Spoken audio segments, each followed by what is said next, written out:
The views, thoughts, and opinions expressed during this or any broadcast belong solely to our guests or our hosts. These broadcasts do not represent or reflect the views of their employers, sponsors, or affiliated organizations.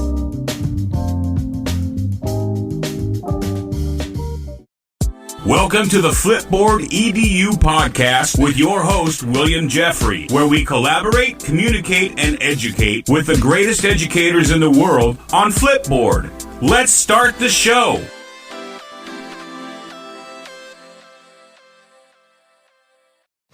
What's up, Flipboard fam? This is your favorite coach, Coach Jeffrey, and I'm here with the incomparable Stacy Boudry. And in this episode, we continue our conversation with the author George Couros about the valuable professional learning connections for educators. George clarifies the networker characteristic, which is one of the 8 characteristics of an innovative mindset that he wrote about in this book. He details the importance of interacting online and how to establish connections with fellow educators for the start of school in the fall. We asked George about ways to embrace meaningful change as states and schools are opening up with various restrictions, requiring educators to adjust to yet another new reality. So join us as we collaborate, communicate, and educate with the best educators in the world right here on Flipboard EDU Podcast. Welcome back from our break, Flipboard fam. George, I have a question for you. One of the 8 characteristics of an innovative mindset that you wrote about is the networker. You quoted Stephen Johnson saying, "Chance favors the connected mind." During the era of COVID-19, where so many people are social distancing, what are some of the things teachers can do to grow their academic networks? Well, I think a lot of times when I'm asked this question, because I'm very active on Twitter, I obviously use things like Instagram, Facebook. The thing that people always point to right away is like, hey, who would you suggest to follow? Right. And on any given day, and we were just talking on the break about how much we love basketball. Like there's a lot of things I'm known for in education, but I might not feel like talking about education that day. And I might just talk basketball. And that does happen, right? Like when the NBA finals last year, I was talking basketball all the time. So if you said you should follow George Couros, he'll really help you as an educator. And then you see for 2 weeks, I'm just talking about basketball. You're like, well, what's the point? So what I always point people to is find the hashtag of the subject you're teaching. So if you're like a science teacher, SciChat is a really great start because you're not only connecting with science teachers, but you're getting people to like actually connect, talking about, science instruction, teaching and learning with the science class. And like, if I show you a list of 100 kindergarten teachers, that doesn't mean you're talking about kindergarten. But if you go to hashtag KinderChat, you're actually seeing educators talk about that. So it's really trying to find those spaces where it is valuable. And the other part of it too, and I think this is really important to me, I have a lot of followers on Twitter and that's awesome. Like I appreciate all the people I've connected with, but I really believe there are tons of educators out there who have like 10, 20, 30 followers or less, or maybe none, who have amazing ideas and they're sharing in those spaces. And so I don't want to just equate followers with knowledge or followers with ability. At one point, I started with 0 followers, as did everyone else. But I still think I had very valuable ideas. And so when you look to those spaces, you're actually seeing educators doing that work right now and connecting in that spaces. So anyone that's listening, what I would suggest is try to find the one hashtag that's most applicable to you and start there. And you'll start building a network. You'll start connecting with people based on what they're talking about, what they're sharing. But you'll see that it's really actually tailored to what you're trying to accomplish in your work. Yeah, exactly. Very true. So you mentioned also that for educators to embody the innovative mindset, it is imperative that leaders create a culture where the 8 characteristics are not only accepted, but encouraged. What would you say to a teacher whose school culture did not have an innovative mindset, but he or she wanted to embed it in their classroom? Well, I think to me, this is a lot harder to do it when your administrators maybe are focused on very rigid. One of the things I've always struggled with is just saying I'm trying to do this, but I also have to teach to a script, which to me, I'll be honest with you, if you asked me to teach to a script, I probably wouldn't teach because It'd be really, really hard for me to do that because I think it actually takes out the personality of an educator, and I don't want everyone to be the same. I actually want those different experiences. Plus, when we actually teach to a script, many times it's actually not honoring the kids in front of you, as we were talking about earlier, that when you're so stuck on this, you don't actually see the differences in your students, like from class to class, from year to year, and how you tap into that. And so for me, as an educator doing this work in a district where you feel maybe it's not valued, I think it's really trying to focus on what's best for kids, starting from there and doing that. And actually, if you have an administrator that maybe doesn't value some of these things, I think it's really an opportunity for people to lead up. Like, we always think that it's the principal who's going to actually lead the change, but it can be anybody in that organization. But you do have, like, it is extremely helpful if you get the administrator to actually be a part of this. And one of the things that I always suggest to people is, if you want to try something new, you want to try something different, when you have a conversation with an administrator who may be resistant to something, start the conversation off with, hey, you and I are here to do what's best for kids, right? If you want them to confirm that answer, right? You already know the answer. It's going to be yes. But you want to put that seed in their head right away. Like, we're here to do what's best for kids. Now, what your role is to show what that new idea that you want to try, how it's really going to be beneficial to your kids. And then you come back in conversation. So since, I proved it based on all the stuff I'm saying, and we both agreed we're here to do what's best for kids, what do you think? And actually having that conversation through that process. Because sometimes I think we have to help center people on what we're trying to focus on, but we get lost in the stuff. Like, when I used to have parents and we'd have some really tough conversations, I would always recenter the conversation like, hey, you and I are here to do what's best for your child, right? And I think it kind of like reminds people what we're trying to do. But I think sometimes we forget it, and all I don't want to say that, it's like principals doing this, because principals got pressure from central office and et cetera, and they want to do a good job too. Like, nobody's trying to make sure teachers aren't doing certain things, right? They want them all to do what's best for kids. But it's really trying to help guide, because I think that when I became a principal, the person I hired as my assistant principal was a teacher from my old school who pushed me as an assistant principal, made me better. And she led up all the time. And she was so beneficial that I was like, hey, I really want this person in my school. And she did it from a teacher role. Mm-hmm. So, like, everyone has the ability to lead if you believe you can do so. Yeah, I agree with that 100%. And leadership does not come with a title. It's something that can be ingrained. Students can be leaders too. So I appreciate you bringing that out. Stacey, take it away. Leading back to learner-driven evidence, how do we ensure our students are receiving an equitable education through learner-driven evidence? And I bring that up because that's the word I've been hearing as we go through COVID and we're working online. What's equitable? Well, I think it's really identifying that it's not the same thing for every kid. And I think that's actually one of the issues, is that we want to do the same thing for every kid. And you always say, like, what's fair? But really, what is actually beneficial to one kid might actually be detrimental to the other. So really, when we're talking about creating like those opportunities that are meaningful to those kids, it's understanding who the kids are and actually trying to like elevate and find better ways to do what they need. And there's a really good example. And of course, there's other issues to address.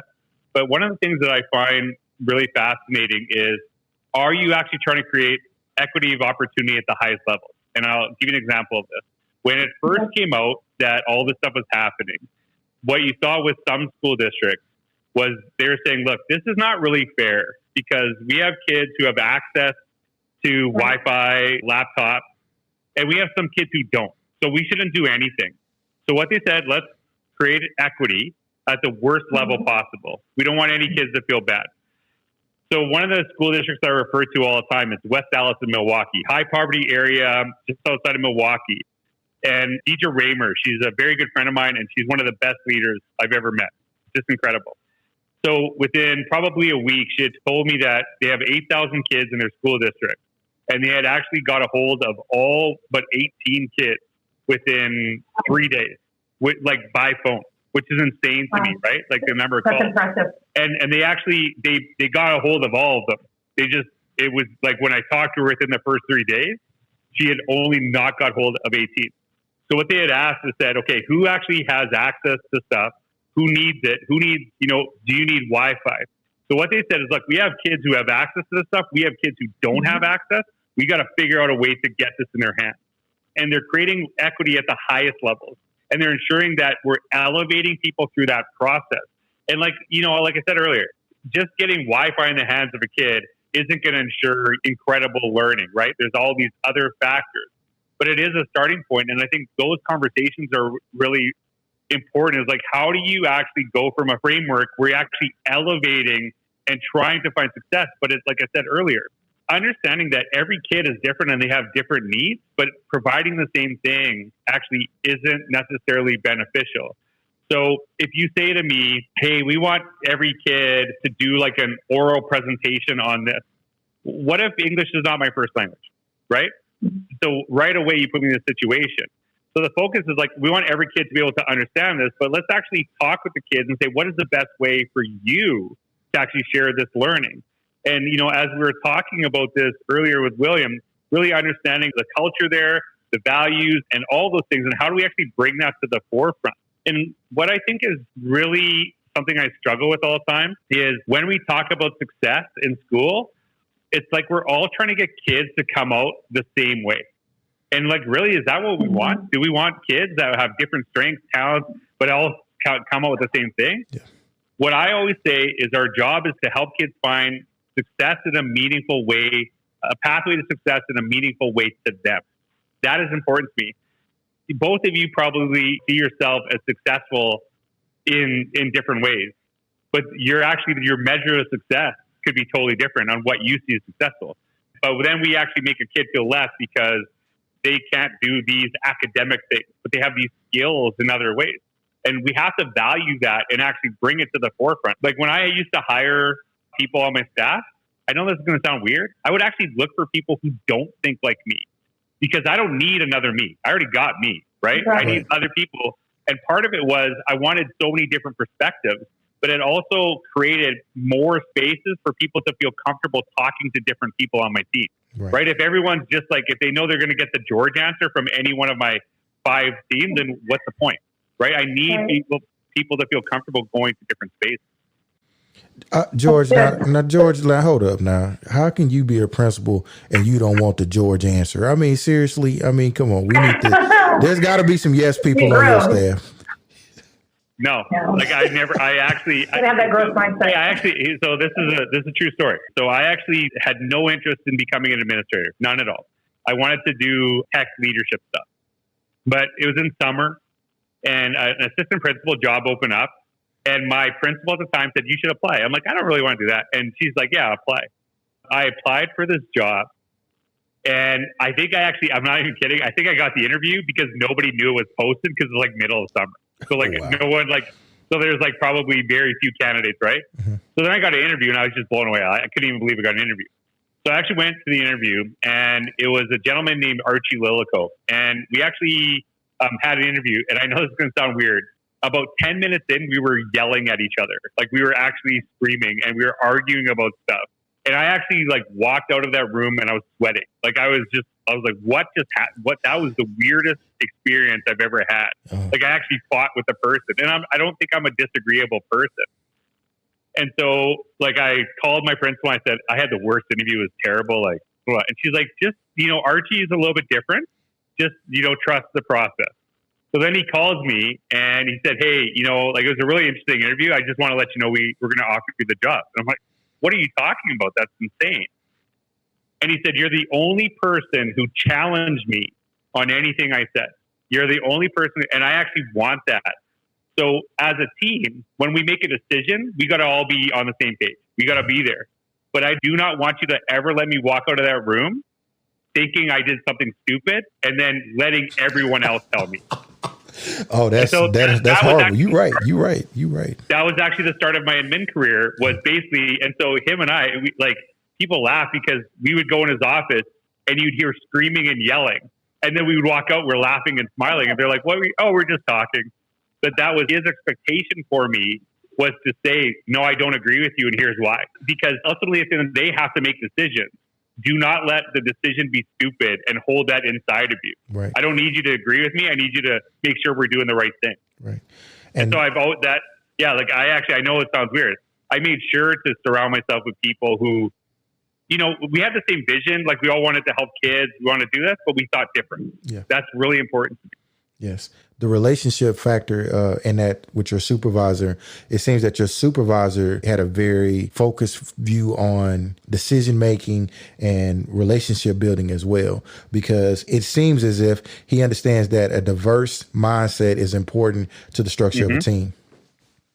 Yeah, absolutely. I work with a lot of school districts, and that can be something an easy trap to fall into, because we feel that it's much easier to get the work done when we actually just have people that agree with us, right? Because then we don't see it as conflict. But I see that conflict as part of the learning. Right. That's actually really important. But that being said, the thing that my Archie and I knew about each other, we loved each other. We had so much respect for one another. And we were always focused on the same thing. And so you have to create those teams where conflict is encouraged, but you all know that you're doing it for the right reasons and you have each other's back. Right. And I think sometimes in education, the conflict is not about the idea, it's about the personality. And I think that's where we get lost sometimes. Excellent. So it has now been 30 minutes. I want to thank you for your time and dealing with our internet issues. Sir, we really appreciate it, man. Thank you for just giving us some knowledge that we can share with our listeners. And hopefully you'll come back on the show, right? Yeah, I would love to. It was great chatting with you. I love talking about basketball over the break. So I'm a little disappointed we didn't do it in the podcast. Hey, man. Like talk about the Toronto Raptors being the NBA champion. Oh, man. That's crazy how mistakes happen. That is so crazy. Hey, man, just to let you know from an old basketball coach, man, broke clock is right 2 times a day. Just want to let you know that. Yeah. Or 2 years in a row. Either way. 2 years in a row, too.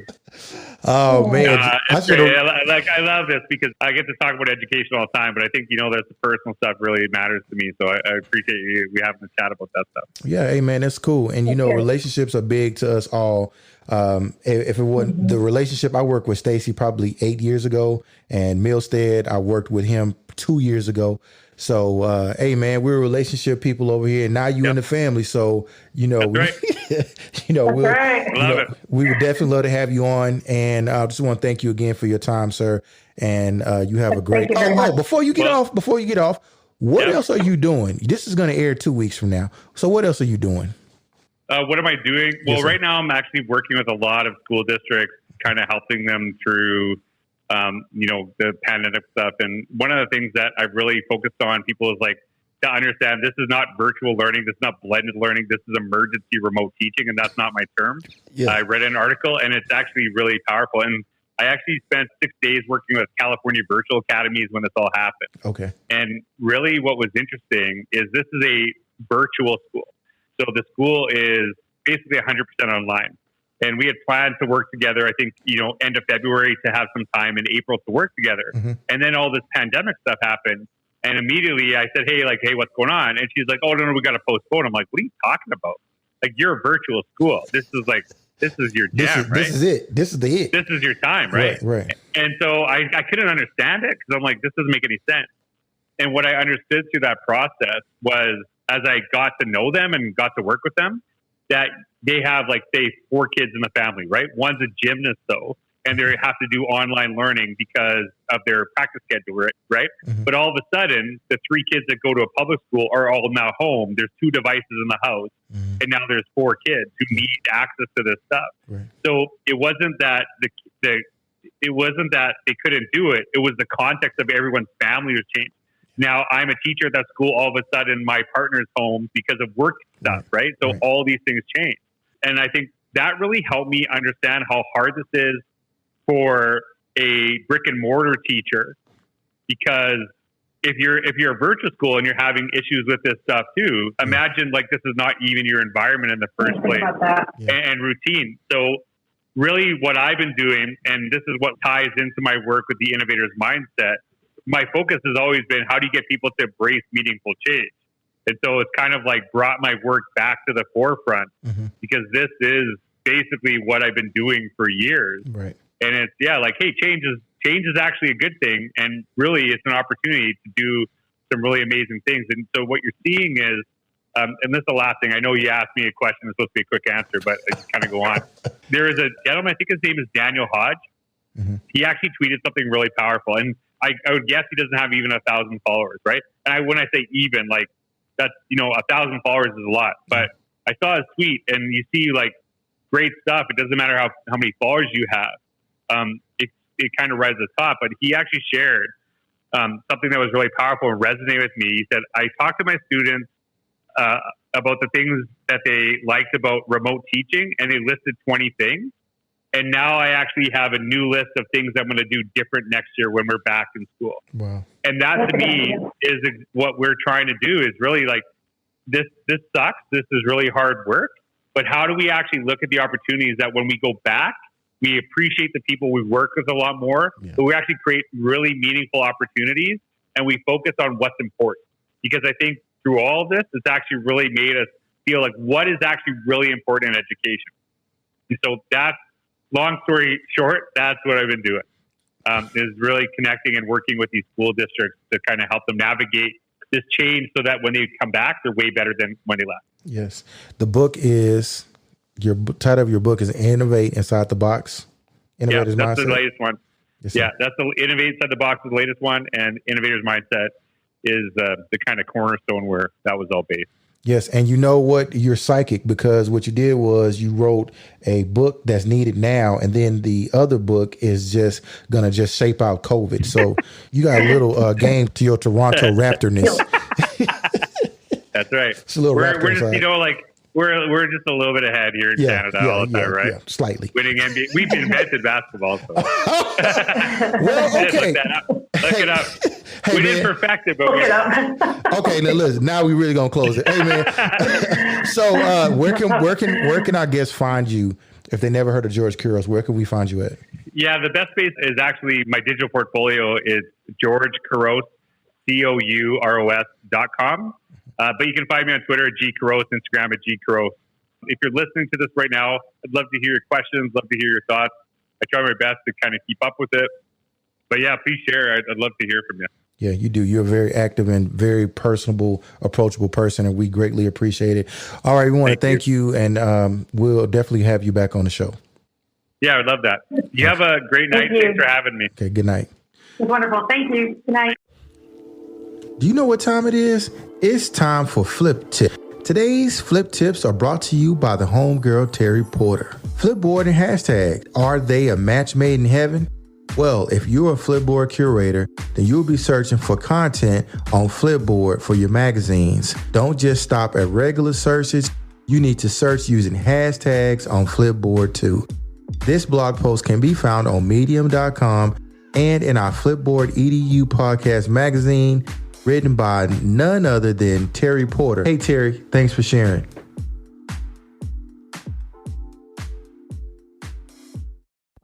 Flipboard fam, thanks for tuning in to episode 6. Do not forget to check out the information that I flipped about George in our Flipboard EDU podcast magazine on flipboard.com. I also wanted to thank the good buddy George for being on the show. We had some internet issues during his recording, and he was a champ about it.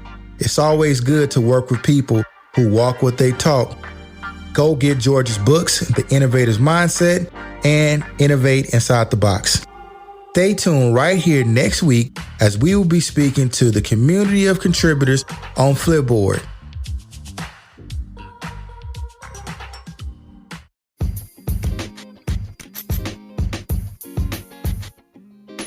Subscribe to our Flipboard EDU podcast magazine.